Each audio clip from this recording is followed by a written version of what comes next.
Viewers, जिस तरह हमने पहले भी इंट्रो में कहा था कि आज योम यतामा है, वर्ल्ड ऑर्फन्स डे है, और यतीम के हवाले से हमने पहले बात की कि इस्लाम में इसकी कितनी अहमियत है।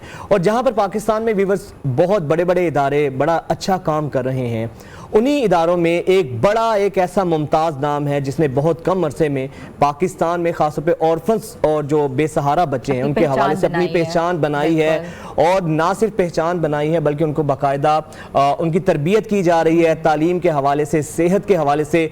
अलमरा फाउंडेशन जो कि बहुत खूबसूरत नाम है और उसका नाम भी बहुत खूबसूरत है। और आपने देखा होगा सोशल मीडिया पे उनके छोटे छोटे क्लिप्स आते हैं। That's not for projection, that's just to tell and ensure people कि जो वो काम कर रहे हैं वो ट्रांसपेरेंट कर रहे हैं, इसमें कोई छुपाने वाली बात नहीं है। वो कितना प्यारा एक बॉन्ड बना हुआ है फैमिली का, जिसकी कहते हैं ना कि कोई मिसाल नहीं कहीं मिलती। तो वी वांट टू वेलकम माशाल्लाह सोफिया बड़ैत साहिबा। She is doing wonderful work, amazing work, और she is a mother of 200 kids और चेयरपर्सन है अलमरा फाउंडेशन की, बल्कि 200 से भी अब आई थिंक 275 प्लस हो गए। ओके, 275 बिग नंबर माशाल्लाह। कैसी हैं आप? अल्हम्दुलिल्लाह, आप कैसी हैं? बिल्कुल ठीक ठाक। सोफिया साहिबा, इतनी बड़ी कंट्रीब्यूशन सोसाइटी में, ये कोई छोटा काम नहीं है, ये तो इतना बड़ा काम है कि कोई सोचता है ना तो वाकई अपने बच्चों को पालते पालते आप कहते हो बस हमारी बस हो गई है। और 275 बच्चों को पालना और उनके नाम याद रखना, इससे बड़ी चीज़ मैं नहीं समझती कि मैंने कहीं देखी होगी। कैसे मैनेज करती हैं? बस अल्हम्दुलिल्लाह, अल्लाह ताला जब आपको किसी काम के लिए चुन लेता है तो वो फिर आपके लिए आसानियाँ पैदा कर देता है, और फिर वही चीज़ें जो हमें नॉर्मल ज़िंदगी में बहुत मुश्किल लग रही होती हैं वो इतनी आसान हो जाती हैं कि आपको लगता है कि आप जैसे एक स्मूथली उन चीज़ों को आराम से रन कर रहे हो। आप अपने लिए भी टाइम मैनेज कर रहे हो, अपने बच्चों के लिए भी कर रहे हो, अपने घर के लिए भी कर रहे हो, और वो तमाम बच्चे जिन्हें आपने अपना बच्चा कहा है और उन्हें आप अपने बच्चों की तरह पाल रहे हैं, आप उनके लिए भी बैलेंस किस्म का एक टाइम जो है ना वो निकाल सकते हैं। तो मुझे लगता है ये अल्लाह ताला की तरफ से बरकत हो जाती है, आपके वक्त में बरकत हो जाती है, आपकी हर चीज़ में बरकत हो जाती है।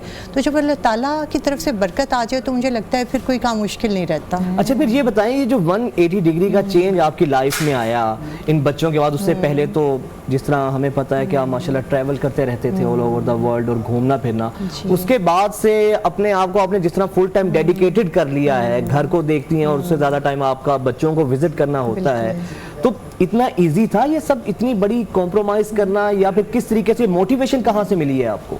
मुझे ये लगता है वजाहत कि आप ये सब कुछ अपनी खुशी के लिए करते हैं। आप ट्रैवल करते हैं अपनी खुशी के लिए करते हैं, आप अपनी सेटिस्फेक्शन के लिए करते हैं, और आप कोई भी ऐसी चीज़ करें, आप शॉपिंग करें, आप डिनर पे जा रहे हैं, आप आउटिंग कर रहे हैं, तो तमाम चीज़ें आप अपनी ज़ात के लिए करते हैं।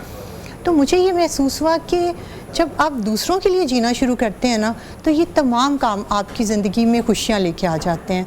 आप जब बच्चों के साथ टाइम स्पेंड करते हैं, अब जब एक बच्चा जब रो रहा होता है और उसकी आंखों में आंसू होते हैं, वो तकलीफ़ में होता है, वो सड़क से उठ के आता है, उससे देखने वाला कोई नहीं होता, और जब वो आके मेरे गले लगता है और थोड़ी देर के बाद वो मुस्कुरा रहा होता है, तो आप मुझे बताएं कि क्या कोई भी ट्रैवल दुनिया का उससे ज़्यादा खूबसूरत एहसास दे सकता है आपको? तो ये बस एक एहसास की बात, और ये एहसास भी अल्लाह ताला ने दिल में डाला है। मैंने जैसे आपसे कहा कि जब अल्लाह ताला आपको चुन लेता है ना, तो अल्लाह ताला आपके एहसासात, आपकी फीलिंग्स, आपकी सोच उसी डायरेक्शन में डाल देता है। फिर आपको उन्हीं चीज़ों में खुशी मिलती है, उन्हीं चीज़ों से आपको सुकून मिलता है, और वही चीज़ें जो है आपको लाइफ लॉन्ग एक जो है ना खुशी देती है। 200 बच्चों के नाम कैसे याद? इससे भी ज़्यादा, अब तो 275 हो गए, मैं कैसे आपको नाम याद रहते हैं ना? देखो, ये बच्चे 3-3.5 साल का अरसा हो गया अल्हम्दुलिल्लाह। अब हमारा ये काम शुरू हुए, शुरू में 5 बच्चों से एक घर से शुरू किया था, और आई रिमेंबर के वजाहत तो उस पहले घर में आया था जब 5 बच्चे थे, उस वक्त से ये आ रहा है।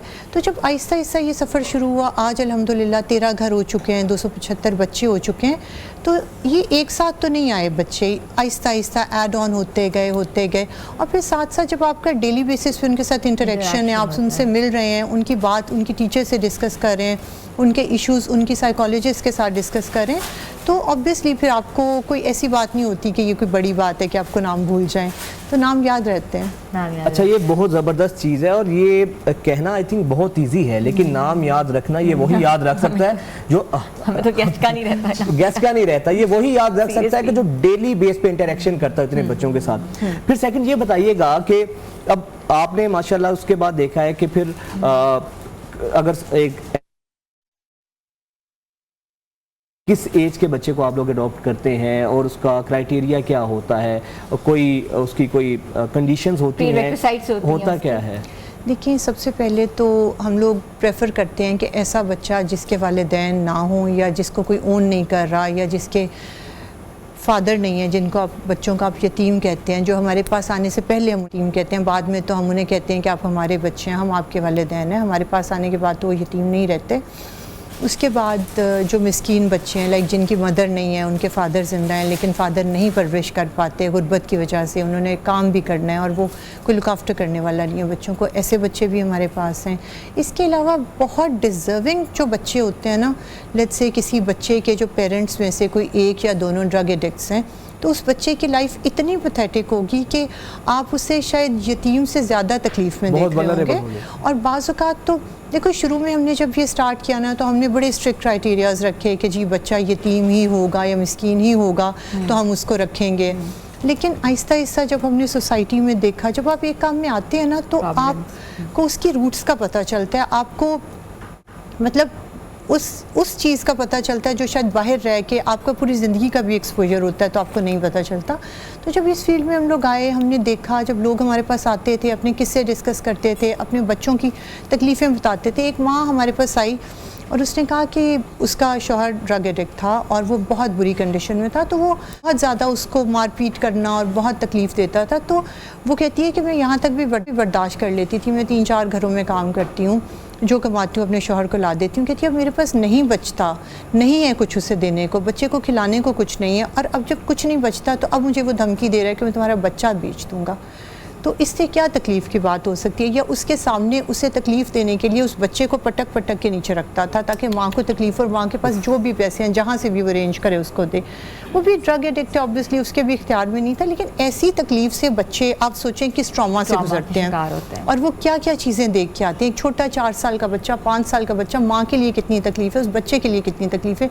तब हमें ये एहसास हुआ कि जो ऐसे बच्चे हैं जो शदीद तकलीफ़ में हैं या उनके वालिदैन बहुत ज़्यादा बीमार हैं और वो इस कंडीशन में नहीं है कि उनकी परवरिश कर सकें, तो उनकी परवरिश करना भी हमारी ज़िम्मेदारी है। तो ऐसे बच्चे भी हमारे पास हैं। अच्छा, फिर एक और चीज़ है ना, जब ऐसे बच्चे इन ट्रॉमा से गुजर कर आते हैं, साइकोलॉजिकली भी वो इफ़ेक्ट होते हैं, तो साइकोलॉजिकल हीलिंग के लिए भी कुछ करते हैं आप लोग? उनको कैसे नॉर्मल करने के लिए क्या मैनेज करते हैं आप? बिल्कुल, हमारे पास साइकोलॉजिस्ट हैं जो हर घर में हर बच्चे के साथ सेशंस करते हैं, और उसमें देखें इस तरीके से उन बच्चों के साथ इंटरेक्ट किया जाता है कि उन्हें फ़ील भी ना हो कि कोई उनका ट्रीटमेंट चल रहा है या उनको कोई स्पेशल ट्रीटमेंट दिया जा रहा है। डेली बेसिस पे हमारी साइकोलॉजिस्ट जो हैं इन बच्चों के साथ इंटरेक्ट करती हैं, छोटी छोटी गेम्स के थ्रू, छोटी छोटी डिस्कशंस के थ्रू, उनके अंदर क्या है या वो क्या करना चाह रहे हैं या वो किस ट्रॉमा से गुजरे हैं, उन्हें कैसे निकालने, तो ये तमाम चीज़ें उनके साथ डिस्कस करके की जाती हैं। उसके अलावा मेरे साथ जब बच्चों का क्लोज़ इंटरेक्शन होता है, साइकोलॉजिस्ट के साथ मेरे अपने सेशंस होते हैं,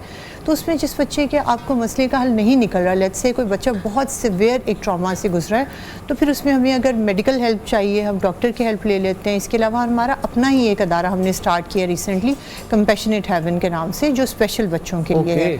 ऑटिज़म पे हम लोग उस पर काम कर रहे हैं और डिफरेंट जो है बच्चों की मेंटल इलनेस जो है उस पर कर रहे हैं। तो फिर हमारे अगर उन साइकोलॉजिस्ट के बस से बाहर हो तो फिर साइकेट्रिस्ट और उस अदारे में जाके बच्चे का ट्रीटमेंट जो है ना हम करवाते हैं। आपके बच्चे भी बहुत साथ साथ होते हैं, मैंने देखा है हमेशा वीडियोस में, देखी आपकी बेटियां उनके फंक्शंस में हर तरह के, और जब बच्चा नया आ रहा होता है, कहते हैं ना बिल्कुल न्यू बॉर्न, तो जिस तरीके से आप उनको रिसीव करते हैं तो प्रॉपर तरीके से ऐसे लग रहा होता है कि it's such a big gesture to the entire family, जिसने वो बच्चा दिया होता है, जो भी उनको ये लग रहा होता है कि बाकी हमारा बच्चा जो है सही हाथों में चला गया है। ये भी बड़ी बात है। सोफिया जी, ऐसा कोई वाकया हुआ हो जो आपके, जिसने आपके दिल को छू लिया हो, या समथिंग रिलेटेड टू किड्स, या जो भी आप लोगों का जो एटमॉस्फेयर है? मुझे लगता है ना कोई एक वाकया तो आप नहीं कह सकते, इसके लिए तो वक्त बहुत थोड़ा होगा, क्योंकि हर एक बच्चे के साथ एक ना एक वाकया जुड़ा होता है। जब वो आपके पास आता है, उससे लेके उसकी हीलिंग से लेके उसके मुस्कुराने तक का जो सफ़र होता है, हर एक लम्हा आपको पुरसकून कर देता है। और वही बाज़ बच्चे ऐसी शरारतें, ऐसी मुस्कुराहटें, ऐसी बातें समटाइम्स करते हैं कि आपको वैसे ही इतनी मतलब उन पे प्यार आ रहा होता है और आपके लिए बड़ा खूबसूरत एक्सपीरियंस होता है। अब जैसे रिसेंटली अभी मुझे याद आ गया, मैं कोई 3-4 दिन पहले बच्चों के साथ, कंपैरेटिवली एक घर में हमारे थोड़े बच्चे बड़े हैं थोड़े से ना, वो हमारा क्राइटेरिया, आपने लास्ट अभी एक सवाल किया था कि किस एज के बच्चे आते हैं। तो शुरू में हमारा क्राइटेरिया था कि 4 से 5 साल की उम्र तक मैक्सिमम बच्चा आएगा, इसके बाद के बच्चे हमें नहीं रखेंगे। लेकिन स्टार्ट में ही तब ये जब सैलाब आ गया था इंटीरियर सिंध में और ये डीजी खान में, तो वहाँ से फिर कुछ बच्चे ऐसे हमारे पास आए थे जिनकी उम्र 9 साल और 10 साल की थी। उस वक्त हमें लगा कि इन बच्चों का घर नहीं है, इनके पास फैमिली नहीं है, इनके पास कोई नहीं है। तो हमें लगा कि नहीं, हमें अपने क्राइटेरिया से हटना चाहिए और हमें थोड़े सी बड़ी एज के बच्चे लाइक 9-10 साल तक के भी हों तो हमें उन्हें लेके आना चाहिए। अब वो बच्चे माशाल्लाह कोई 12 साल का हो गया है, कोई 13 साल का हो गया, तो इस वजह से हमने हर ग्रुप के बच्चों को एक डिफरेंट घर में रखा हुआ है। अब मैं उस दिन बच्चों के साथ गई, हम लोगों ने इकट्ठे इफ्तारी की। उसके बाद कहते हैं कि मामा हमने क्रिकेट खेलना है ना, तो पास ये ग्राउंड है, हम लोग क्रिकेट खेलने चले गए। अब हम निकले ना तो ड्राइवर कह रहा था कि बच्चों की वैन है कि वैन में चले जाते हैं। हमने कहा नहीं, अभी इफ्तार किया तो चलो वॉक करते हुए चलते हैं ना। अब हम निकले तो साथ वाले 1-2 घरों में मजदूर लगे हुए थे और वो जैसे नहीं खड़े हुए थे और वो देखना शुरू हो गए ना। तो बच्चों का जो इतना क्यूट रिएक्शन था ना, मामा अगर आपकी तरफ किसी ने देखा ना तो आपके जवान बेटे साथ हैं, हम उनकी आंखें निकाल देंगे। That was so cute. मतलब मैं हैरान हो गई कि इतने से बच्चे ऐसी बात कैसे कर सकते हैं। लेकिन जो बहुत बेस्ट फील हुआ।